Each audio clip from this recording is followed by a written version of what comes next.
May I help you? We're on air. That's Amherst Investigative Reporters. We've come to investigate SAU 39 digital magazine called One School Street.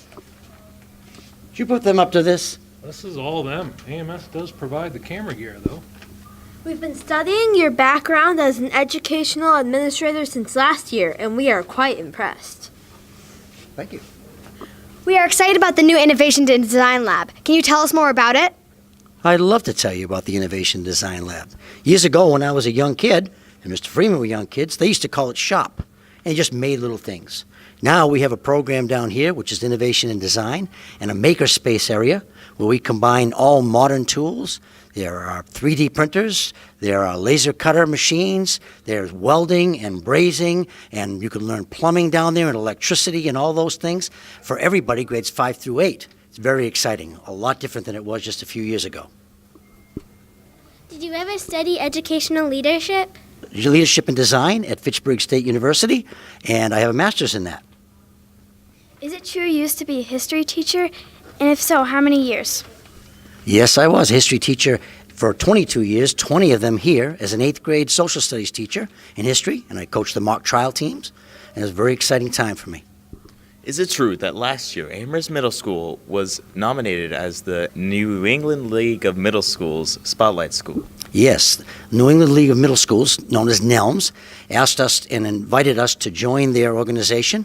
Schools come from all over the state and actually all over New England to see how we do things here, around our differentiated instruction, around our innovation design, around our programs, around our schedule, around our response to instruction, all of those things. Could you please tell us about all the different fundraising programs that go on here at AMS?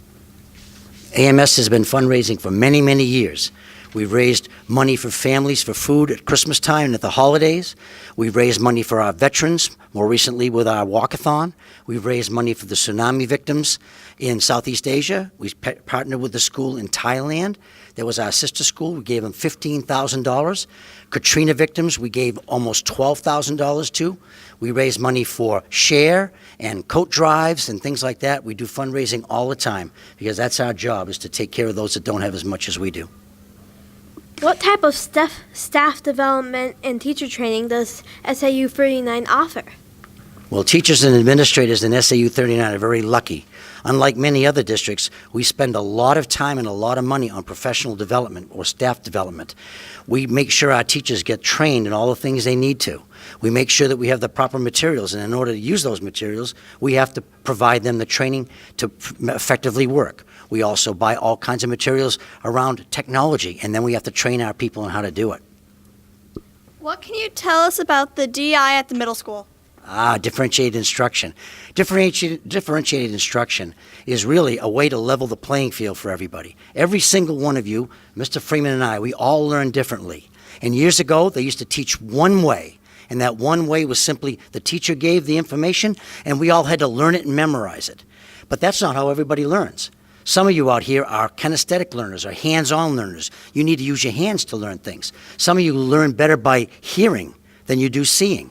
Some of you learn better by seeing than you do hearing.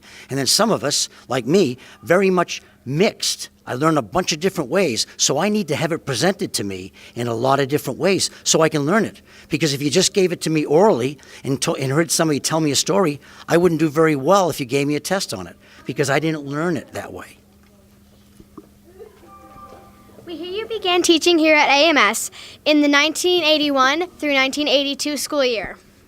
And that's a long time. When you decide to retire, what will you remember most fondly about AMS? I'll remember most fondly about AMS, I think, the students and staff over all these years. I've been here, as you said, for many, many years. I think it's my 36th year. And in all those years, so many wonderful, wonderful and talented professional staff have gone by. Many of my friends have retired. I have new friends now. The students, thousands of them that I've taught and thousands that I've been the principal for, I can't be prouder of all the great things they've done when they've gone on to Sauhegan High School or to other high schools, and then on to college, and then on to businesses and stuff like that.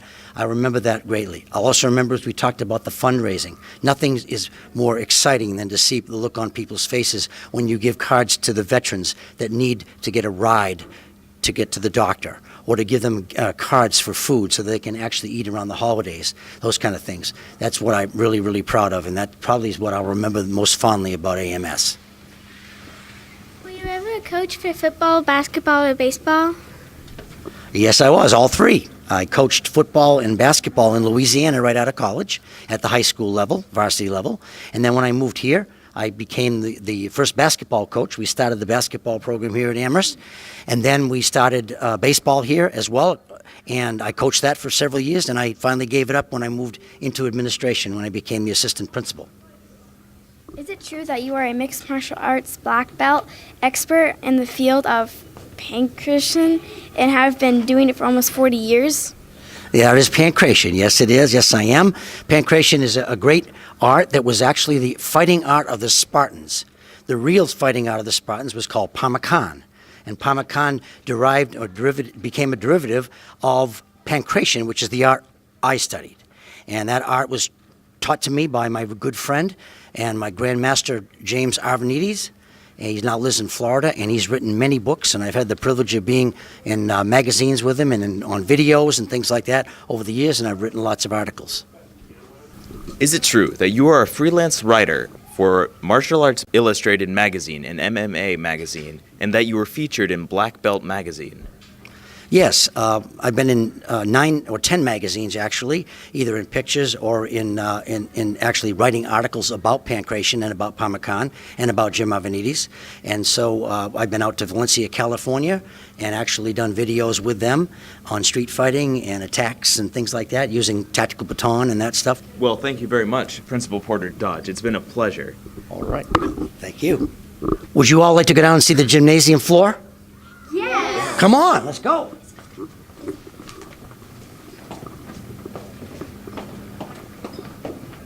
Who might you be? I'm Brad Freeman, Network Administrator for the Amherst School District.